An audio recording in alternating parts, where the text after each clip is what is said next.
नमस्कार दोस्तों, EMC classes में आप लोगों का स्वागत है। पिछले क्लास में हमने पढ़ा था कि मेटरनिक ने किस प्रकार से यूरोप महादेश में इटली और जर्मनी को अलग अलग करके उस पर किस प्रकार से पुरातन व्यवस्था को स्थापित किया था और बदलाव नहीं होने देना चाहता था। आज हम समझते हैं कि मेटरनिक युग क्या होता है और उसके बाद उस मेटरनिक युग के प्रभाव के कारण जो 1800 फ्रांस में शासन स्थापित हुई, उसके बाद जब क्रांति हुई जुलाई 1830 की क्रांति, और उसके बाद हम पढ़ेंगे इसके आगे 1848 की क्रांति। पहले हम समझते हैं कि मेटरनिक युग क्या है। देखिए, मेटरनिक ऑस्ट्रिया का चांसलर था। मेटरनिक कौन थे? तो ऑस्ट्रिया के चांसलर था, जो घोर प्रतिक्रियावादी था।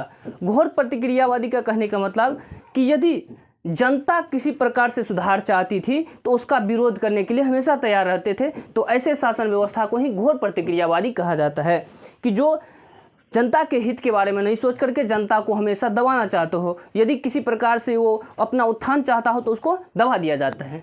ठीक है, उसी को घोर प्रतिक्रियावादी शासक बोला जाता है। वह अपने राज्य में किसी भी प्रकार के सुधार के पक्ष में नहीं था। पहले ही बता चुके हैं कि वो अपने राज्य में किसी प्रकार से कोई सुधार नहीं चाहता था। उसकी नीति थी कि शासन करो लेकिन कोई परिवर्तन नहीं होने दो।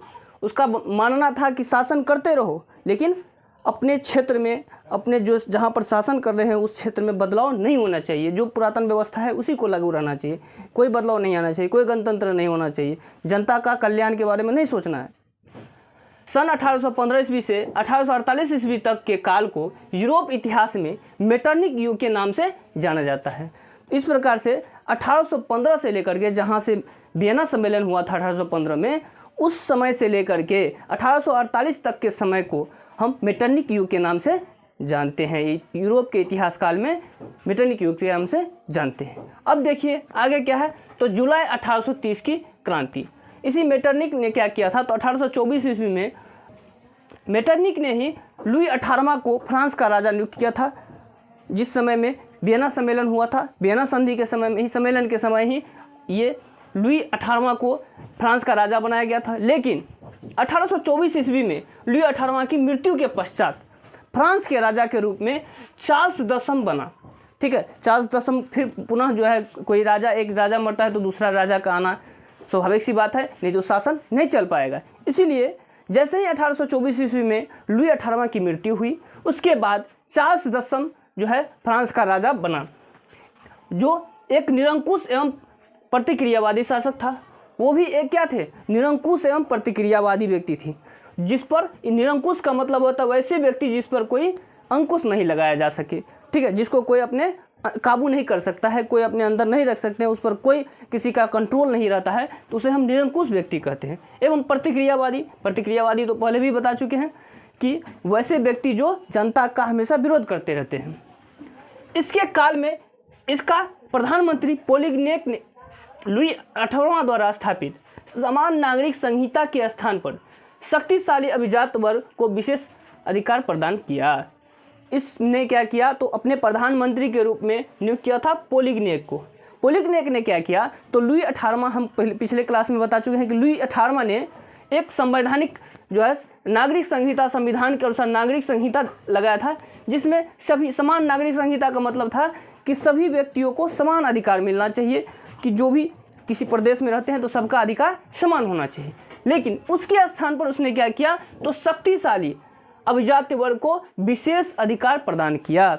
मतलब जो व्यक्ति पूंजीपति वाला हो या जो बहुसंख्यक हो, उस व्यक्तियों को विशेष अधिकार प्रदान कर दिया। मध्यम वर्ग और मजदूर, गरीब मजदूर, किसान सब का अधिकार छीन लिया गया। ठीक है, इस तरीके से उन्होंने क्या किए? तो विशेष अधिकार प्रदान कर दिया। दूसरी ओर इस कदम से उदारवादियों एवं प्रतिनिधियों संसद ने पोलिग्नेक का विरोध किया। इस बात को देखते हुए क्या किया? तो उदारवादी मतलब होता है कि वैसे व्यक्ति जो समाज के कल्याण और जनहित के बारे में सोचते हो, वैसे व्यक्ति को उदारवादी बोले जाते हैं।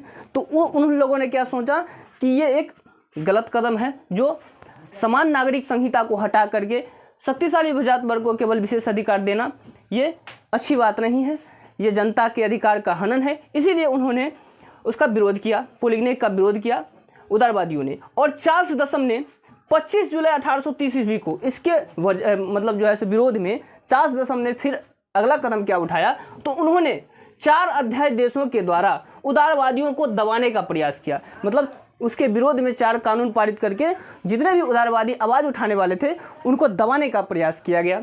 ठीक है, लेकिन इस अध्यादेशों के खिलाफ फ्रांस में क्रांति की लहर दौड़ गई। ठीक है, जैसे ही इस अध्यादेश इन्होंने क्या किया, विरोध में उदारवादियों के विरोध में 4 अध्यादेश पारित करके उसे दबाना चाहा, तो उसी के विरोध में फिर फ्रांस में क्या हुआ, तो क्रांति की लहर दौड़ गई तथा फ्रांस में गृह युद्ध आरंभ हो गया।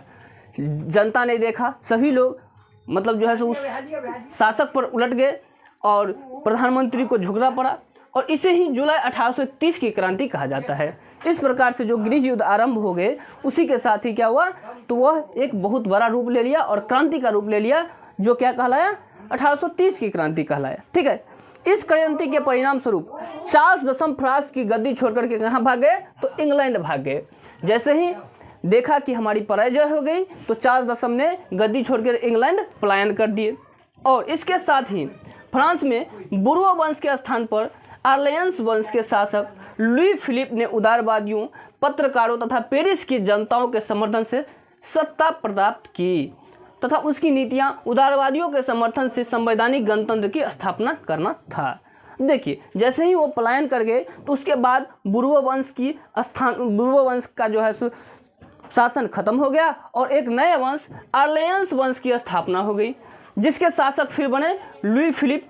वो कैसे बने, तो उन्होंने उदारवादियों, पत्रकारों तथा पेरिस की जनताओं के समर्थन से सत्ता प्राप्त किए और वहाँ पर शासन चलाना शुरू कर दिया। और इसकी नीतियाँ क्या बनी कि इन्होंने इस नीति के तहत वहाँ पर शासन स्थापित किया कि संवैधानिक गणतंत्र की स्थापना करेंगे, यानी उदारवादियों के समर्थन से हम संवैधानिक यानी संविधान के अनुसार से गणतंत्र की स्थापना करेंगे। यहाँ पर जनता का शासन होगा। गणतंत्र का मतलब होगा कि जनता को समान अधिकार मिलेगा और जनता का ही शासन होगा। लोगों को एक शासक को चुनने का भी अधिकार दिया जाएगा। तो ये इनका जो है फिर मानना था कि हम संवैधानिक गणतंत्र के अनुसार से स्थापना करेंगे और शासन वहाँ पर इस तरीके से चलाएंगे।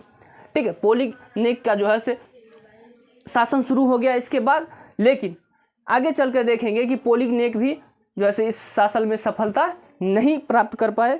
चलिए आगे देखते हैं कि इसीलिए उसके बाद 1848 की क्रांति देखने को हमें मिला। लुई फिलिप की सरकार लुई फिलिप शासन में आया, तो उसने स्वर्णिम मध्यवर्गीय नीति का अवलंबन किया। और इस नीति का तात्पर्य क्या था कि ना तो अमीरों को लूटना है और ना ही अमीरों को ज़्यादा लूटना है, ना गरीबों के, दोनों के, अमीर और गरीबों के बीच में एक बीच का मार्ग खोज करके और शासन चलाना है। लेकिन इन्होंने क्या किया, तो गीजो को प्रधानमंत्री के रूप में नियुक्त किया, जो कि कट्टर व्यक्ति था और जनता का इसके शासन काल में घोर प्रतिक्रियावादी व्यक्ति और कट्टर व्यक्ति था, जिसके कारण से जनता इसके समय काल में असंतुष्ट रही इसके शासन से और इसे किसी भी प्रकार से विदेश नीति में भी कोई लाभ नहीं मिला, जिसके कारण से इसका विरोध किया और 1848 ईस्वी की फ्रांसीसी क्रांति को देखने को मिला। चलिए अगला क्वेश्चन है हमारा कि 1848 ईस्वी के फ्रांसीसी क्रांति के क्या कारण थे।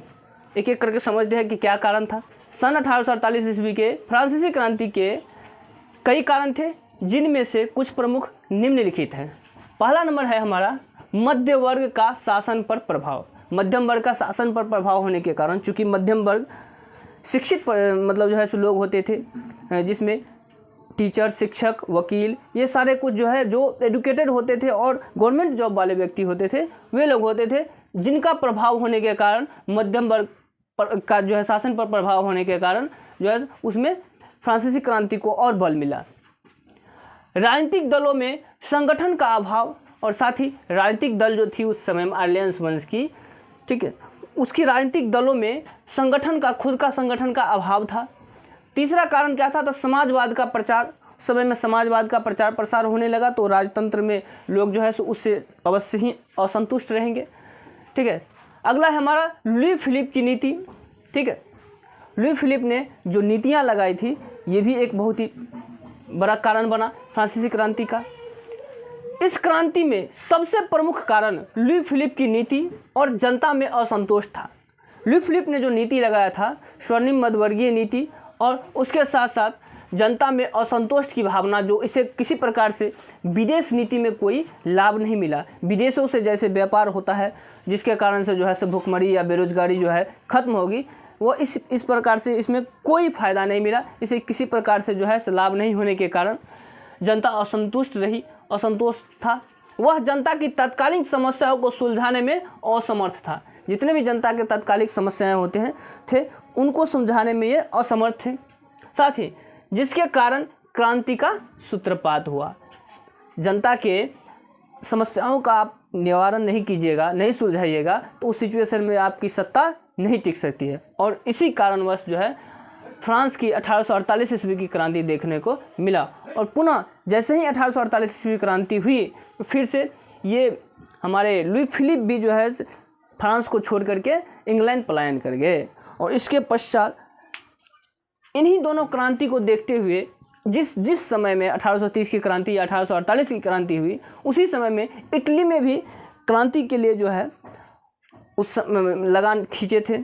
ठीक है, जिसमें हम पढ़ेंगे कि 1830 और 1848 ईस्वी में किस तरीके से इटली के क्रांति में मेजनी ने भाग लिया था। इसीलिए चूँकि फ्रांस की क्रांति को देखते हुए हर जगह उस समय में यूरोप में अन्य देशों में भी या अन्य क्षेत्रों में भी जो है सो आंदोलन उठ जाते थे या क्रांति उठ जाती थी। इसीलिए इसको देखते हुए मेटरनिक ने कहा था कि यदि फ्रांस को छींक आती है तो पूरे यूरोप वासी को जुकाम हो जाता है। ये किसका कहना था? तो ये मेटरनिक का कहना था कि फ्रांस को यदि छींक आती है तो पूरे यूरोप वासी को जुकाम हो जाता है। ठीक है, ये हमारे साथ ही हमारे EMC क्लास को सब्सक्राइब करें, लाइक करें और कमेंट करके बताएं कि आपको मेरा क्लास कैसा लगा। धन्यवाद।